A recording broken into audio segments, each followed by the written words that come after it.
नमस्कार, मैं रचना शर्मा चढ़ती कला टाइम टीवी देख रहे सभी दर्शकों का स्वागत करती हूं। आप देख रहे हैं हरियाणा न्यूज। समाचारों की शुरुआत से पहले एक नजर आज के मुख्य सुर्खियों पर।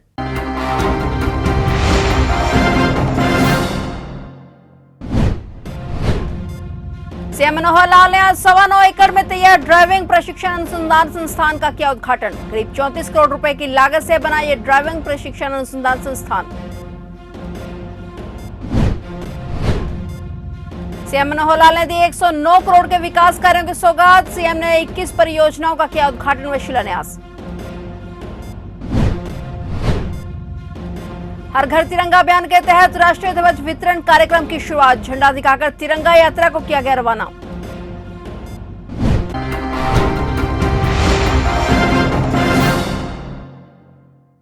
और अब समाचार विस्तार से।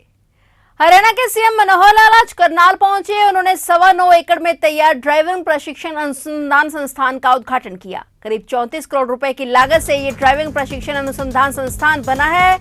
यहाँ पर दोपहिया वाहन, 3 wheeler, 4 wheeler, light vehicle, heavy vehicle की ट्रेनिंग दी जाएगी। इस ड्राइविंग प्रशिक्षण अनुसंधान संस्थान बनाने में हरियाणा सरकार का होंडा कंपनी ने साथ दिया है, इसलिए कार्यक्रम में होंडा कंपनी से जुड़े हुए तमाम प्रबंधन के अधिकारी भी मौजूद रहे। ट्रक सिमुलेटर पर बैठ सीएम मनोहर लाल ने वर्चुअल ड्राइविंग भी की। प्रतिदिन यहां 300 से 350 लोग ट्रेनिंग ले सकेंगे। सीएम मनोहर लाल ने संबोधित करते हुए कहा कि सड़क हादसों को रोकने के लिए अच्छा ड्राइविंग प्रशिक्षण जरूरी है। इससे अच्छे ड्राइवर मिलेंगे, सड़क हादसे रुकेंगे। वाहनों की देखरेख, वाहनों की फिटनेस भी बहुत जरूरी होती है। अंतर्राष्ट्रीय मानकों के आधार पर सेंटर तैयार किया गया है। सेंटर में दूर के छात्रों के लिए छात्रावास भी बनाया गया है। सीएम ने कहा कि ऐसे 8 और सेंटर आने वाले समय में तैयार हो जाएंगे। 3 सेंटर पहले से हैं, जो कुल 12 सेंटर हो जाएंगे। कितनी खुशी है और किस तरीके से देखते हैं? मैं सबसे पहले होंडा कंपनी का बहुत ही धन्यवाद करता हूँ, आभार प्रकट करता हूँ कि उन्होंने ड्राइविंग ट्रेनिंग का इस प्रकार का एक बड़ा विशाल 34 करोड़ रुपया लगा करके और ये सेंटर बनाया है। और इस प्रकार के सेंटर हमारे 3 पहले भी चल रहे हैं हरियाणा में, 8 और खोलने की योजना है। तो मैं समझता हूँ ऐसे 12 सेंटर होने के बाद प्रदेश के हर ड्राइवर को अगर वो चाहेगा तो उसको यहाँ की ट्रेनिंग और सर्टिफिकेट दिए जाएंगे। उसके बाद उसका ड्राइविंग लाइसेंस बनना भी बहुत आसान हो जाएगा। कॉमनवेल्थ गेम्स में घड़ी लग रही है और क्या कुछ देने वाले हैं आप? Again Haryana is hub of the sports for the country. और हमारे हरियाणा के मेडल पहले भी इसी प्रकार से आते रहे हैं। इस बार भी कुल जो मेडल्स हैं 26 मेडल्स हैं, उसमें अधिकांश हरियाणा के लोगों के हैं। तो बल्कि कल ही जो एक साथ 3 मेडल आए हैं, बल्कि 4 मेडल आए हैं, उसके लिए मैं हरियाणा की पूरी टीम को, बल्कि देश की सब टीमों को बहुत बहुत बधाई देता हूँ, बहुत बहुत शुभकामना करता हूँ।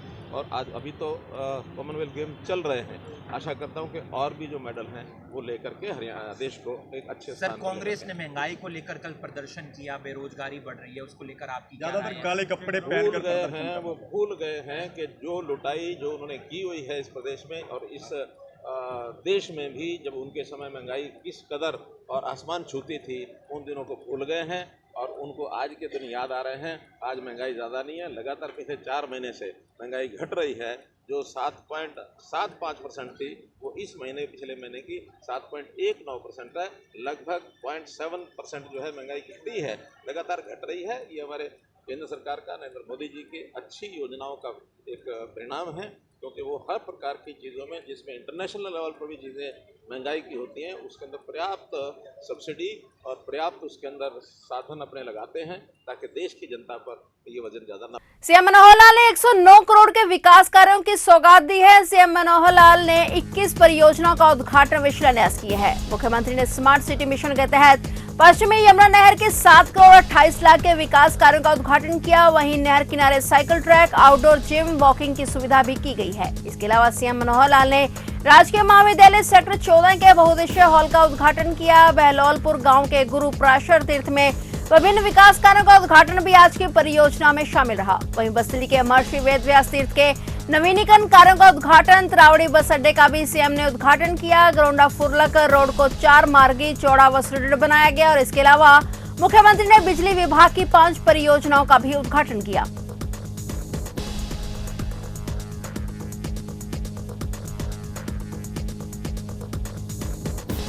कलायत विधानसभा के छोटे गांव लंबाखेड़ी में सीधी धान की बिजाई करने के लिए जिला स्तरीय किसान प्रशिक्षण शिविर लगाया गया, जिसमें मुख्य अतिथि के तौर पर चौधरी चरण सिंह कृषि विश्वविद्यालय के कुलपति डॉक्टर BR कंबोज ने शिरकत की। उन्होंने कहा कि जमीन, पानी और पर्यावरण को बचाने के लिए हमारी नैतिक जिम्मेदारी है। खेड़ी गांव एक ऐसा गांव होगा जो वक्त के अनुरूप खेती करना सीख गया है। इससे पहले गांव पहुंचने पर केवी के कैथल के वरिष्ठ वैज्ञानिक डॉक्टर रमेश वर्मा ने व उनकी टीम ने उनका स्वागत किया। कुलपति ने कहा कि खेड़ी लंबा में कुल रकबा 1500 एकड़ है, जिसमें 1400 एकड़ धान की सीधी बिजाई की गई है। उन्होंने कहा कि 1 किलो धान उगाने के लिए 3000 लीटर पानी खर्च होता है। साथ ही उन्होंने कहा कि सरकार धान की सीधी बिजाई करने वाले किसानों को 4000 रुपए प्रति एकड़ का अनुदान भी दे रही है।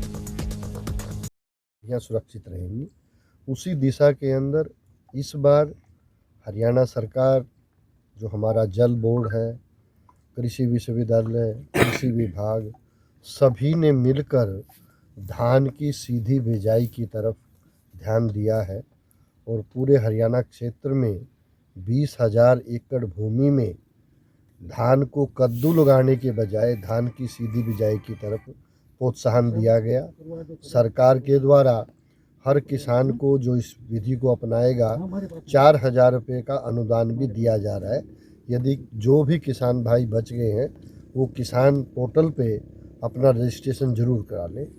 और ये इसीलिए शुरू किया गया है कि हमें धान को पैदा करने में 1 किलो धान के लिए 2500 से 3000 लीटर पानी की आवश्यकता पड़ती है और पानी एक महत्वपूर्ण अंग है हमारे जीवन के लिए, हमारी पीढ़ियों के। हर घर तिरंगा अभियान के तहत नगर परिषद टोहाना में एसडीएम अनिल कुमार दून व नगर परिषद चेयरमैन नरेश बंसल ने हर घर तिरंगा जागरूकता रैली व राष्ट्रीय ध्वज वितरण कार्यक्रम की शुरुआत की। एसडीएम अनिल कुमार दून व नगर परिषद चेयरमैन नरेश बंसल ने तिरंगा यात्रा को झंडी दिखाकर रवाना किया। इस अवसर पर उन्होंने नगर परिषद परिसर में पौधारोपण भी किया। उपमंडलाधीश अनिल कुमार दून ने कहा कि आजादी के 75 वर्ष पूरे होने पर सभी लोग स्वतंत्रता दिवस को भी अन्य 30 त्योहारों की तरह ही उत्सव के रूप में मनाएं। जिस तरह 1947 में आजादी के दिन खुशियां मनाई गई थी, उसी दिन को दोहराते हुए आजादी के अमृत महोत्सव के तहत सभी लोग 13 से 15 अगस्त तक हर घर तिरंगा जरूर फहराएं। जो सरकार का हर घर तिरंगा अभियान चल रहा है, उसमें आज जो है हमारा राष्ट्रीय ध्वज वितरण प्रोग्राम था टोहाना नगर परिषद के कार्यालय में। यहाँ पे हमने जो है पार्षदों के साथ और जो शहर के अन्य गणमान्य व्यक्ति हैं, विभिन्न जो सामाजिक संस्थाएं, उन सब से एक अपील की है कि जो 13 से 15 अगस्त तक हर घर झंडा अभियान में हमारा सहयोग करें और ये इंश्योर करें कि जो हमारा तिरंगा है, जो हमारे राष्ट्र गौरव का प्रतीक है, वो 13 से 15 अगस्त तक हर घर पे फहराया जाए। और इसके लिए जितने भी ये हमारे समाज सेवी हैं, जनप्रतिनिधि हैं और सरकारी विभाग हैं, उन सब ने मिलके ये झंडा वितरण समारोह का आयोजन किया नगर परिषद टोहाना में। इसका उद्देश्य क्या रहा है? इसका उद्देश्य जैसे मैंने बताया 13 से 15 अगस्त तक जो सरकार का हमारे अमृत महोत्सव प्रोग्राम में एक तिरंगा अभियान चला हुआ है, साथ में कि 13 से 15 अगस्त तक हर घर पे झंडा फहराया जाएगा। उसी उपलक्ष्य में झंडा वितरण समारोह आयोजित किया गया। मुश्तरका और शामलात की जमीन को लेकर किसानों ने सरकार के खिलाफ फिर से हुंकार भर दी है। सैकड़ों की संख्या में किसान ट्रैक्टर लेकर लघु सचिवालय पहुंचे और डीसी के नाम ज्ञापन सौंपा। इस दौरान संयुक्त किसान मोर्चा के प्रदेशाध्यक्ष रतन मान भी मौजूद रहे। रतन मान का कहना है कि जब तक सरकार किसानों की मांग पूरी नहीं करती, तब तक वे अपनी आवाज को बुलंद रखेंगे। आज जो जुमला मारकर मुश्तरका जो मुद्दा प्रदेश में जो छिड़ा हुआ है, उसको लेकर के आज प्रदेश भर में प्रदर्शन किया गया, ज्ञापन दिए गए। कई जिलों में बारिश की वजह से प्रोग्राम स्थगित रहा।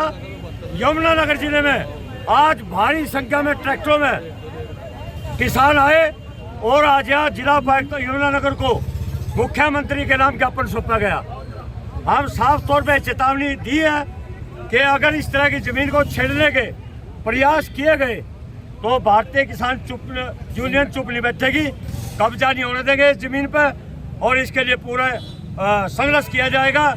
माननीय राकेश टिकायत जी का जो ये दावे ट्रैक्टरों को तैयार करो, आज जमुनानगर में ट्रैक्टरों की पूरी तैयारी के साथ किसान आए और जल्दी एक बहुत बड़ी राष्ट्रीय स्तर की पंचायत यमुनानगर में होगी। अगर सरकार ने हमारी बात नहीं मानी तो किसान जेल में जाने का ऐलान करेंगे। हरियाणा के विकास एवं पंचायत मंत्री देवेंद्र सिंह बबली ने पिंजौर खंड के गांव गणेशपुर भोरिया स्थित ग्राम सचिवालय में त्रिवेणी लगाकर 5 से 7 अगस्त तक चलने वाले एक पेड़ विश्वास का अभियान का शुभारंभ किया। इस अवसर पर उन्होंने प्रदेशवासियों से अपील की कि वे कम से कम एक पौधा अवश्य लगाएं और पर्यावरण संरक्षण में अपना योगदान दें। उन्होंने कहा कि पौधे लगाने के साथ साथ उनकी देखभाल भी करें। इस अवसर पर देवेंद्र बबली ने कहा कि मुख्यमंत्री मनोहर लाल ने जो जिम्मेदारी उन्हें सौंपी है उसे वे सबके साथ और विश्वास के साथ पूरा करते हुए हरियाणा के गांवों का विकास करेंगे। उन्होंने कहा कि उनका प्रयास है कि सरकार द्वारा लागू की जा रही विभिन्न विकास परियोजनाओं का लाभ गांव के अंतिम छोर पर बैठे व्यक्ति को मिले ताकि लोगों का विश्वास सरकार में और अधिक बढ़े।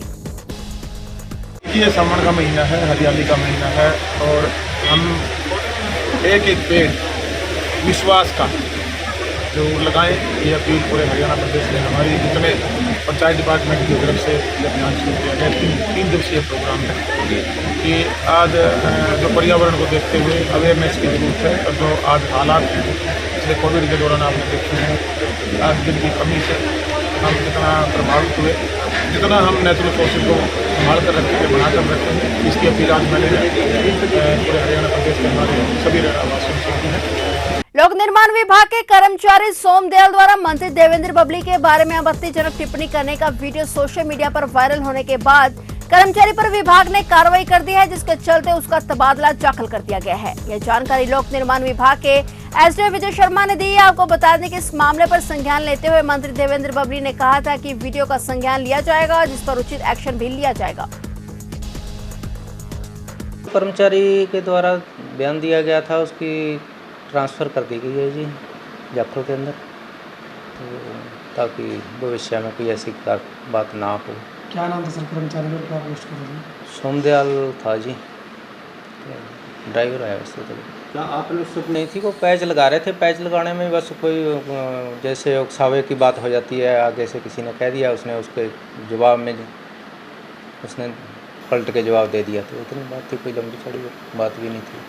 केंद्र सरकार द्वारा गन्ने का समर्थन मूल्य में 15 रुपए प्रति क्विंटल वृद्धि किए जाने के बावजूद भी किसान सरकार द्वारा बढ़ाए गए रेटों से संतुष्ट नहीं है। किसान नेताओं का कहना है कि सरकार ने बेशक 15 रुपए क्विंटल का रेट बढ़ाया हो, लेकिन प्रति सरकार मजदूरी का रेट इससे डबल बढ़ जाता है। संयुक्त किसान कमेटी शुगर मिल के पदाधिकारियों ने कहा कि सरकार ने जो गन्ने के रेटों में वृद्धि की है उससे ज्यादा तो पहले ही हरियाणा में गन्ने का भाव मिल रहा है। किसान नेताओं ने कहा कि किसानों को गन्ने के भाव बढ़ाने से ज्यादा जरूरी समय पर पेमेंट है, जो कि शुगर मिलों द्वारा नहीं की जाती। 1 साल में फसल तैयार होती है और 1 साल मिल पेमेंट रोक लेती है, जिससे किसानों को नुकसान है।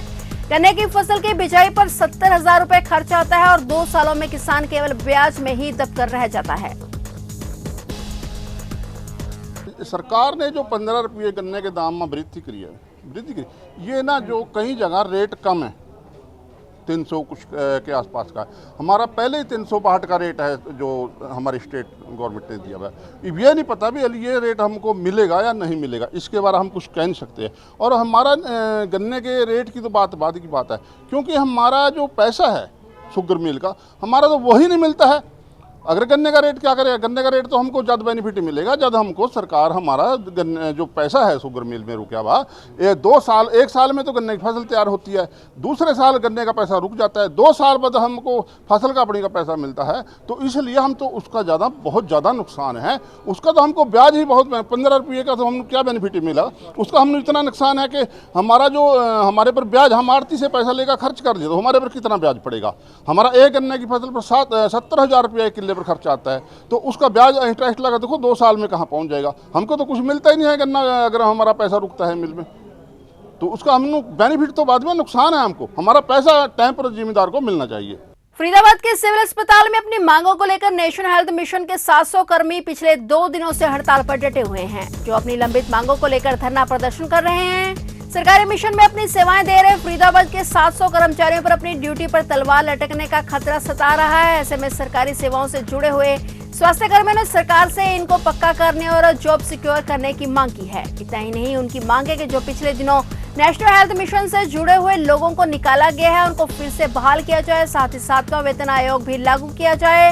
हड़ताल पर बैठे स्वास्थ्य कर्मियों ने सोमवार तक किसी तरह से प्रदर्शन जारी रखने की बात कही है। यदि उसके बावजूद भी सरकार इनकी मांगों को आने वाले समय में नहीं मानती है तो आने वाले समय में प्रदर्शन को और भी तेज करने की उन्होंने चेतावनी दी है।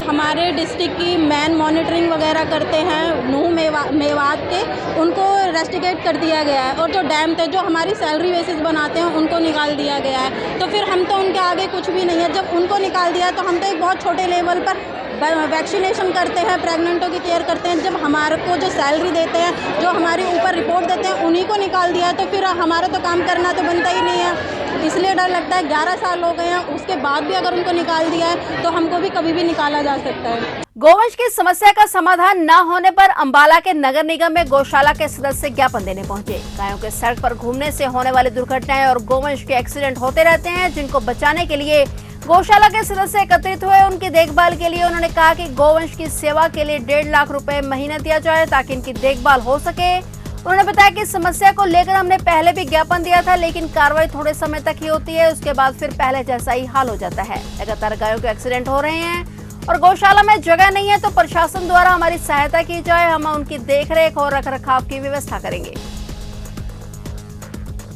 समस्या वही है पुरानी, जो पहले भी हम जिसके लिए कई बार इसके लिए आग्रह और ज्ञापन दे चुके हैं, पर उस पर कार्रवाई कुछ टाइम होती है, फिर वही शुरू हो जाता है।